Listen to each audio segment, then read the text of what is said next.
Williams really earned this shot as much as anything with his decision victory a year ago here over Trevor Berbick on the undercard of Tyson Spinks.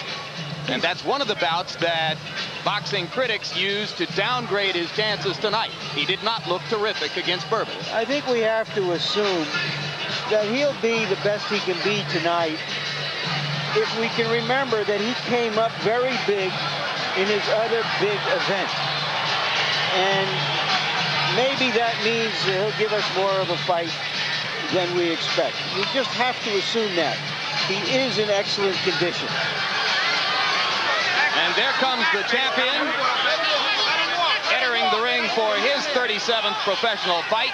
9-0 so far in heavyweight championship fights. A victory tonight would tie him with Joe Frazier for 5th on the all-time list in that category.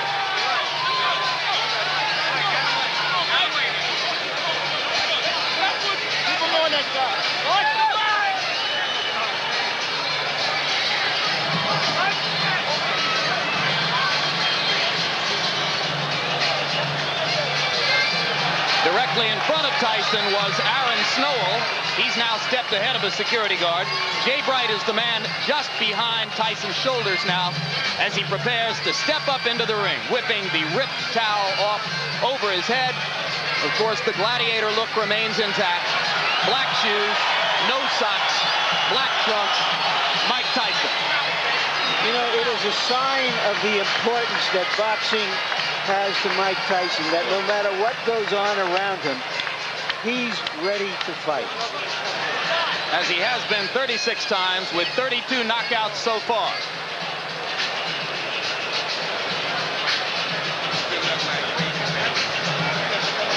Quickly now, and focusing on the beginnings of Carl Williams' strategy, which has to be the left jab, Ray Leonard's tip of the night. Well, the left jab speaks for itself. That's the key punch for Carl Williams, to keep that left jab in Tyson's face, keep him off balance, but most importantly, snap it and not bring it down too fast, because what's going to happen, Tyson should counter that left jab. Now, once the fight becomes an inside fight, in fact, I believe that's going to be the case because Tyson's style is getting inside, their right uppercut. That punch may accommodate Tyson's style, but in doing so, Williams better keep both hands up because Tyson throws an onslaught of punches each and every time, each and every opportunity. Now, Jim, this is my favorite combination. I call it the Tyson combo. It's a right hand to the liver section, then to the chin. And most of the times, if Tyson catches his opponents with this particular punch, it's over. Here we see a good shot of it, right up to the chin. If Williams get against the corner or the ropes, look for this particular combination to take place. With taller opponents, Tyson has a tendency to launch in because of the height and reach advantage. But here, he may find the same thing with the taller Williams. Tail of the tape, and you can see the big disparity in reach. Carl Williams with a 14-inch advantage there at 219.25 for Tyson and 218 for Williams.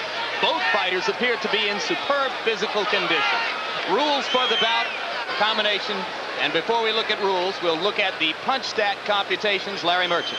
And here is our statistical profile of the activity of the fighters, which show in the fights that we examined remarkable similarities in the number of punches thrown and landed per round by Tyson Williams. But of course, there are different kinds of punches. Tyson throws the heavier stuff. Williams throws a majority of jabs. And you see the 28 jabs per round Williams threw against Holmes. That is when he looked most effective. Rules for the fight, a combination of WBA and New Jersey rules. Most significant, the 3 knockdown rule. Rarely in effect for championship fights, is in effect tonight. It victimized Carl Williams in his fight against Mike Weaver. Now we go to the ring announcer, Michael Buffer, for pre-fight introduction. Ladies and gentlemen, good evening and welcome to Atlantic City's Convention Hall by way of Donald Trump's Trump Plaza Hotel and Casino on the boardwalk here in Atlantic City, New Jersey. Tonight, Don King Productions and the Trump Plaza present the World Heavyweight Championship. This bout is approved and sanctioned by the New Jersey State Athletic Control Board, Larry Hazard Sr., Commissioner, Deputy Commissioner Lawrence Wallace, and the Chairman is Jerry Gormley. The bout is governed by the rules and regulations of the World Boxing Association, represented by Dr. Elias Cordova and James J. Bibbs. It is also sanctioned by the International Boxing Federation, President Robert W. Lee, and the World Boxing Council, President Jose Suleiman. The 3 judges selected by the New Jersey State Athletic Control Board for this bout are Rocky Castellani, Chuck Giampa, and Richard F. Murray. Chief physician at ringside, Dr. Frank B. Doggett. Also in attendance, Dr. Eric Wormser and Dr. Charles Wilson. The timekeeper for the bout is Roosevelt Gilbert, and counting for the knockdown seconds, Steve Smoger. And now, before we get started, I would like to introduce the gentleman in the ring at this time, a man who's responsible for bringing over 20 championship bouts to Atlantic City over the last 2 years. In addition to being the world's most famous entrepreneur, he is a best-selling author and our host this evening, Mr. Donald Trump.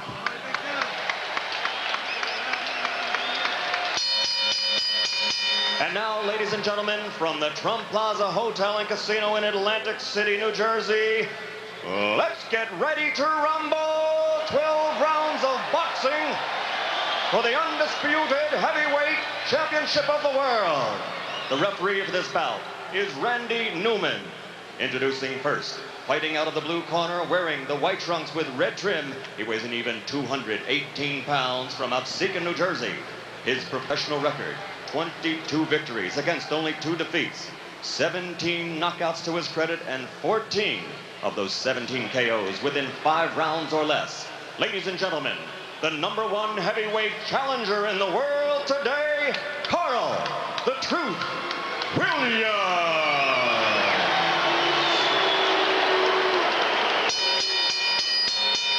And his opponent, fighting out of the red corner, wearing the solid black trunks and weighing in at 219 1/4 pounds from Catskill, New York.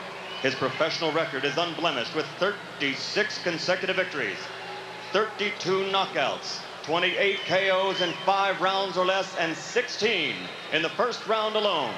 Ladies and gentlemen, presenting the undisputed, the undefeated heavyweight champion of the world, Iron Mike Tyson.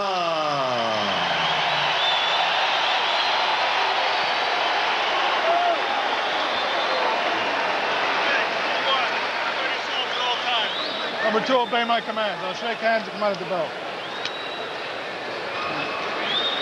Keep in mind that Mike Williams has a tendency to get hit by left hooks. Carl Williams, excuse me. I can think of better tendencies that a fighter should have who's going out to face Mike Tyson. Indeed, Carl Williams has been floored 7 times in his career. Twice by James Quick Tillis, twice by Jesse Ferguson, 3 times by Mike Weaver, and in every instance, the decisive blow was a left hook.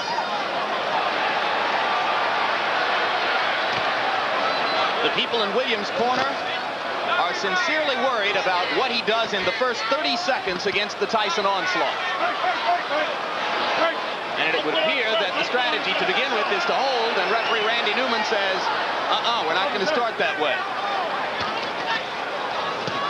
This is somewhat of a reunion here because both men are just throwing punches. In fact, Williams here has selected to fight Tyson inside. He claimed the other day that if Tyson throws any unnecessary punches, illegal punches, he will accommodate him and throw the same punches back. Well, Frank Bruno felt the sting of Tyson's elbow several times, as other opponents have complained that they have felt it as well. All right, over here, guys. Stop punching. Step back. Step back. Because Williams' left jab is so strong, that should help him as long as he keep that right hand up and watch Tyson's left hook, Right, stop which is a punching. powerful When you punch. feel me, stop punching. That's it. Let him go.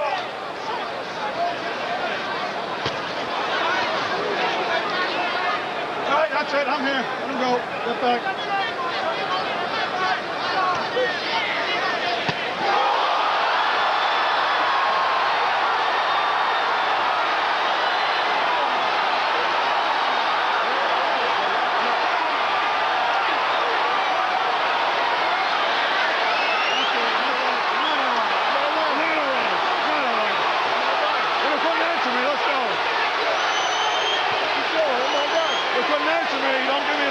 Unofficially, I've got this fight being 1 second longer than Tyson Spinks. A minute 32 instead of a minute 31. It was, as you started to point out, again, Larry, a left hook. Williams was very unhappy at the end of that. Randy Newman, the referee, asked him a question, obviously about how he felt or what his name was or where he was, and apparently he got the wrong answer because he stopped the fight immediately. I didn't see any reason to stop the fight, and I'm curious to see what that answer was, and I'm going into the ring to see if I can find out. Good luck, Larry. A minute 33, Larry. It was 2 seconds longer than the Spinks fight. The unofficial demarcation of the knockout comes at 1:33 of the first round, and you can see a disgusted Carl Williams who thinks that he should have been allowed to continue. And Ray, I've got to agree with Larry. It was a fairly peremptory stoppage. Well, the way I judged it, because he appeared to be okay, but then again, the referee is closer to the pitcher than we are. What was that question likely to be? Where are you? What day is this? And here we see the left hook that put Williams down. Williams had dropped that right hand, and I indicated earlier that the jab will be the key, but in throwing the left jab, he must also keep that right hand up and power. There's that left hook. And you saw Mike pivot upward with both feet planted and turn the hips into the punch. This is where the power comes from. The reason people fear Mike Tyson, because he's one of the few, if not the only man, that can knock you out in the heavyweight division with one punch.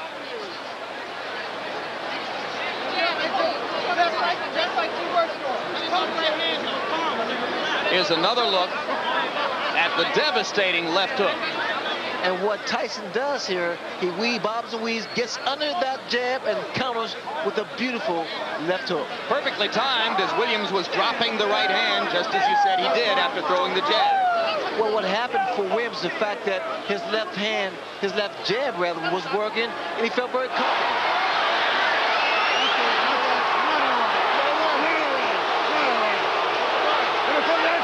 That was a look back at the conversation between Randy Newman and Carl Williams, which led to the stoppage.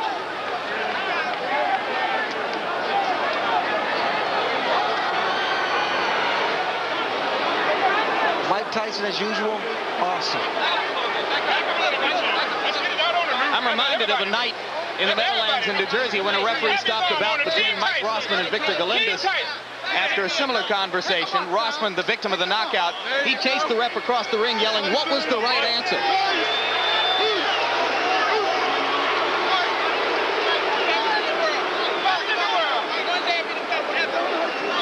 And now with a booing crowd behind the referee of the fight, obviously the people in and out of the ring are unhappy that the fight was stopped. Randy, why did you stop the fight?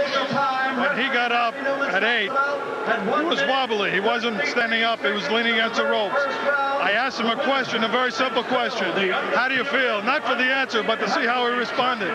His eyes were blank. His expression was blank. He had no answer. Is there any chance that he misunderstood what you wanted him to respond to? I don't think so. Let me tell you why. He's had a lot of professional fights and a lot of amateur fights. When a fighter is knocked down, and I had 38 fights, when a fighter is knocked down, the first thing he wants to prove when he gets up to the referee is that he's in good shape. Number one, he wasn't standing on his feet. He was leaning on the ropes. Number two, he couldn't answer me. And number three, his eyes were dead. Thank you very much, Randy. And now back to ringside. All right, thanks very much, Larry, and thank you for pointing out that the crowd is booing, as there were obviously a fair number within this congregation who did not feel that the bout should have been stopped quite so quickly. Randy Newman with a decisive and clear-headed answer to the questions. He knows exactly why he did what he did. Well, Newman is a competent referee. In fact, that he must have saw something in Williams that we didn't apparently see. But from the outside looking in, it appeared that Williams got up and was able to compose himself. But then again, I think it's left up to the referee. And now we go back to Larry Merchant in the ring, I believe with the champion. Go, Larry. All right, once again, Mike, the interview has to be longer than the fight. I'm sorry about that. What happened from your point of view? Did you see him really dazed? Well, no, I noticed my trainers were telling me we were slipping and hooking. So when we slip, because usually I come in, I slip, and I get in there, and that's the hardest part, getting in there, and I never threw the punch. And so we're practicing like a slip. So you're in there, instantaneously, bing, throw the punch. and I did. I was successful. What?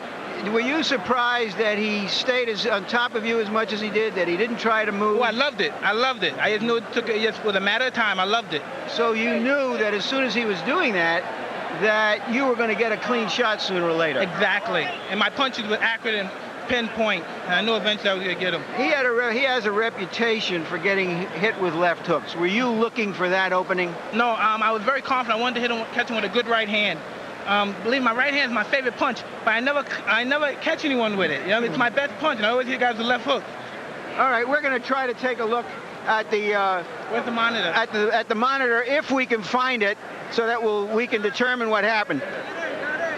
Champion non-pro. All right. Okay, it was a clean left hook. Did you? I mean, you sparred with him years ago. We know that it didn't mean anything. Were you surprised that he went so fast? Well, no, I knew if I catch someone clean, they'll go, regardless who they are. Mm-hmm. But you know, when the referee he hit him with a shot, it looked like he was able to get up. But I guess the referee called what he saw, because I didn't think he was hurt that bad. But I know I hit him with a clean shot.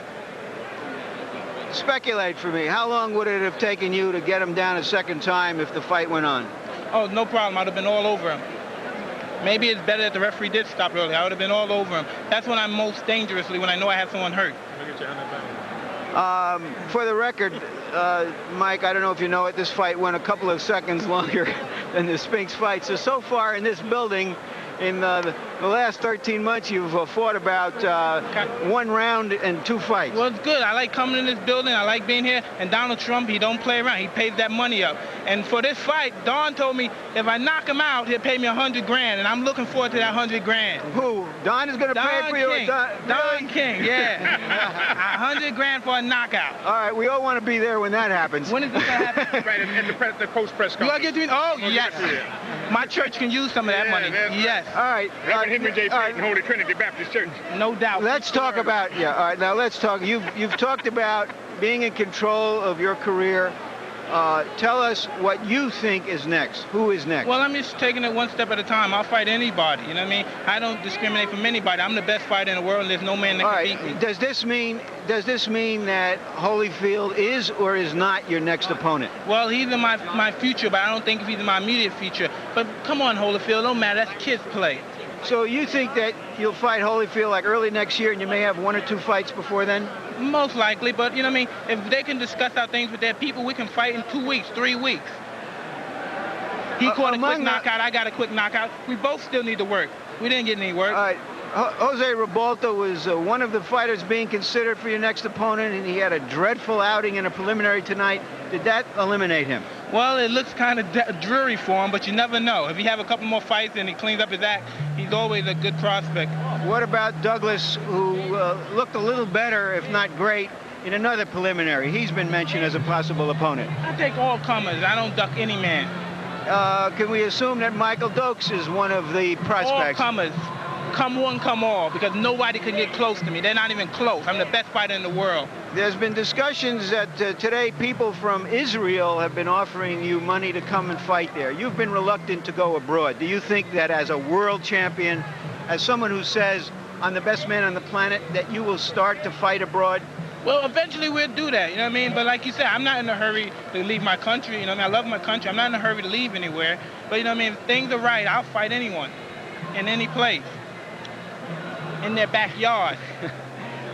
How would you describe right now? You've got a lot of things past you. You've always been able to focus on fighting no matter what the other stuff has gone on in your life. Are you as content as you can be now with the situation that you have? I want to fight, and destruct the world because I'm the best fighter in the world. Thank you very much, Larry. Thank you. Jim? All right, Larry. Thank you, Mike Tyson. Thank you, Larry. And here is the man the boxing public waits to see Mike Tyson fight. A man who 6 days ago knocked out a pretender from Brazil named Adilson Rodriguez in 2 rounds and now waits to see when his turn is coming. Evander Holyfield, first things first. How did Mike look to you tonight? He was impressive. He hit the guy with a good left hook, took him out. He did a job well done. Would you have thought that he could knock Carl Williams out in 1 minute and 33 seconds? Well, you know, I felt that, you know, anybody could knock anybody out with a clean shot as well as he delivered. He delivered a good shot right on the button, got him out of there. In his interview with Larry Merchant, Mike acknowledged that you are not likely to be next on his list. He did not say for sure whether he would fight Jose Ribalta or Buster Douglas or Michael Dokes or any of the other names which are being bandied about, but he seemed to make it pretty clear that he's not going to fight you next. Are you getting impatient? No, I'm not getting impatient. My time is coming, and I will be ready when my time comes. When will you fight again? Well, it's all depending on how long is the wait. If the wait is 6 months or so, then I would take a fight in October. All right, so Evander Holyfield looks forward to a fight in October. Ray Leonard, your judgment of how long the public is willing to wait, and what does tonight's 90-second knockout do to the expectations regarding Tyson Holyfield? Well, what happens, it creates more and more of an aura and a persona for Mike Tyson, because what's going to happen now is the intrigue is whether or not Evander Holyfield can deal with the Mike Tyson. As far as he's concerned, he can deal with him. Is there any other fighter in the division who could pose a real test to Mike other than Evander Holyfield? I think it's a matter of economics and credibility, and Holyfield has that credibility. All right, Evander Holyfield, we thank you very much for your time. Congratulations on your victory last week. And we look forward to someday seeing you in the ring with the undisputed champ. Right now, up to Larry Merchant for more from the ring. Larry? Okay, I'm with Carl Williams and with his trainer, Carmen Graciano. Carl, starting from the beginning, why were you as aggressive as you were, which preceded the knockout? Well, I wouldn't call it a knockout. I wasn't knocked out. I mean, he knocked me down. The referee stopped the fight. I don't know why. I think politics is involved in all of that. I think they're just setting up the Holyfield fight. Now, I wasn't even hurt. Did you understand what the referee's question when he said... My hands was up. When the referee said I put my hands up like this here, I was ready to go. He just said, you know, I don't know. You know, I don't know what the hell happened. All right, you've been knocked down a number of times in your career, and every single time you've gotten up, and in some occasions you've fought better. From your experience, shouldn't you have assured the referee, look, I'm okay, let's go? Well, I think it was an inexperienced referee. This was his first championship fight. When he seen me down the first time, obviously, he just said, okay, it's over. He said, I think he said something to the effect of, you all right, are you all right? So I immediately put my hands up, and what happened? He stopped the fight. I don't know what's going on. I know it's political, because I wasn't hurt. I've been down many a times. I've been down 2 or 3 times in a fight and have gotten up and knocked the opponent out. So I know it was political. I'm not even hurt. You know, I feel bad for not even doing anything. I didn't even really... You know, I didn't even get a chance to show my stuff. Talking about showing your stuff, explain to us why you felt it was necessary to go to Mike Tyson. He says that when he saw you coming to him and fighting him that way, he was elated. Well, it wasn't that. It wasn't the fact that I was just coming to him. I didn't feel that I should lay back. You see, with Mike, you have to show Mike that you're not going anywhere. You know what I mean? Okay, he caught me with a good shot. Okay, fine, no problem. I've been caught with good punches before. That's not the problem. And I've been down before. I've been there before. So why did the referee just prematurely stop the fight like that? I've been in that predicament before and have got up and knocked people out and have won. You know? Carl, you've stated your case eloquently. Thank you. Now back to ringside. All right, thank you very much, Larry. A very animated, quite disappointed Carl Williams. Lucid, obviously clear-headed. Any further reflections on the judgment to stop the fight based on having seen Carl there, Ray? Well, again, now he seems to be pretty clear-headed, and he understood that he was knocked down. In fact, he made mention that he's been knocked down a number of times throughout his career. He was able to get up and actually knock his opponent out. And I think that's going to be debatable from here on out. And that's the reason we have referees. Should a referee keep in mind the history of the individual fighter, the fact that Carl Williams has gotten up from knockdowns to win, as opposed to some other fighters who deteriorate after knockdowns? I think some history or some knowledge of the fighter should be known, because like Aaron Price get knocked down, get back up and be incredibly impressive. So I think it's a matter of knowing the fighter. All right, Mike Tyson, regardless of what you think of the stoppage, continues to perfect the art of the 90-second knockout in Atlantic City. And right now we get ready, Ray, to look at the entire 93 seconds one more time. We said at the beginning of the bout that Williams was susceptible to the left hook. You pointed out that he elected to stand in close with Mike and punch during the first minute of the bout. Well, he did pretty well. As a matter of fact, he established the left jab, and he kept Mike Tyson at bay. If anything, he didn't allow Mike to get too many punches off in the first round. But what happened when he dropped that right hand, that's when it was all over. This was an energetic Williams as he attempted to get ready to use the jab to good effect. Tyson always opens with a firestorm. You'll recall that he knocked Frank Bruno down during the first 15 seconds of the bout, which it eventually took him 5 rounds to wrap up. Referee Randy Newman was aggressive from the start, warning Williams early not to hold Tyson while hitting it.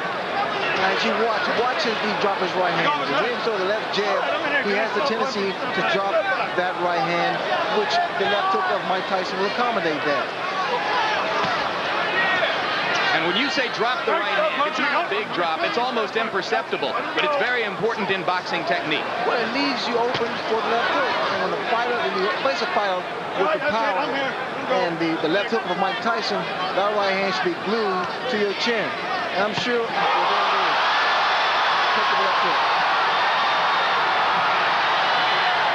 and as you watch Carl Williams, he's losing days here, and he's working his way to get out.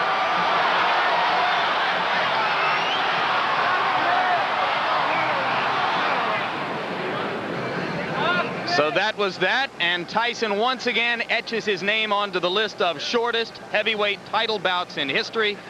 The 91-second knockout of Spinks was the 4th shortest in the history of the genre, and now the 93-second knockout of Williams becomes the 5th shortest heavyweight title bout of all time. So Mike now accounts for 40% of the shortest heavyweight title bouts of all time. And one more time, we are all together. Larry Merchant, Randy Newman was quite unequivocal in defending his stoppage of the bout. Carl Williams was quite unequivocal in denouncing it. What's your reflection on that particular stoppage? Well, one, the picture showed that he hadn't put up his hands as he claimed he had. I think he was